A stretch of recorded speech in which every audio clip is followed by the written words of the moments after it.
नमस्कार दोस्तों, आज की कहानी का टॉपिक है मन में अहंकार। एक राजा अपनी वीरता और सुशासन के लिए प्रसिद्ध था। एक बार वो अपने गुरु के साथ भ्रमण कर रहा था। राज्य की समृद्धि और खुशहाली देखकर उसके भीतर घमंड के भाव आने लगे और वो मन ही मन सोचने लगे, सचमुच मैं एक महान राजा हूँ। मैं कितने अच्छे से अपने प्रजा की देखभाल करता हूँ। गुरु सर्वज्ञानी थे।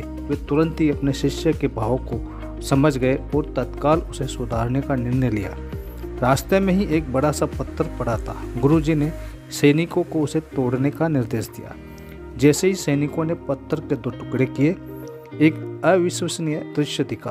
पत्थर के बीचों बीच कुछ पानी जमा था और उसमें एक छोटा सा मेंढक रह रहा था। पत्थर टूटते ही वो अपनी कैद से निकलकर भागा। सब अचरज में थे कि आखिर वो इस तरह कैसे कैद हो गया और इस स्थिति में भी वो अब तक जीवित कैसे था। अब गुरुजी राजा की तरफ पलटे और पूछा, अगर आप ऐसा सोचते हैं कि आप इस राज्य में हर किसी का ध्यान रख रहे हैं, सबको पाल पोष रहे हैं, तो बताइए पत्थरों के बीच में फंसे उस मेंढक का ध्यान कौन रख रहा था? बताइए कौन है इस मेंढक का रखवाला?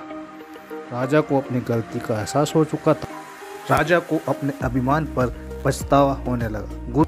गुरु की कृपा से राजा जान चुका था कि वो ईश्वर ही है जिसने हर एक जीव को बनाया है और वही है जो सबका ध्यान रखता है। तो मित्रों, कहानी कैसी लगी कमेंट करके बताइए और ये कहानी को अपने दोस्तों के साथ शेयर जरूर करिए।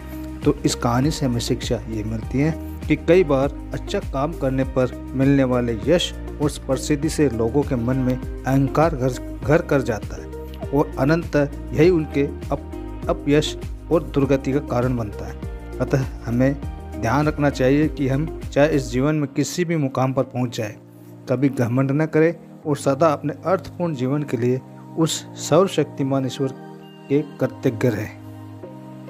दोस्तों, इस चैनल पर आप नए हैं तो सब्सक्राइब का बटन दबा दीजिए, जिससे आने वाली कहानी का नोटिफिकेशन सबसे पहले आपके पास पहुंचे। धन्यवाद दोस्तों।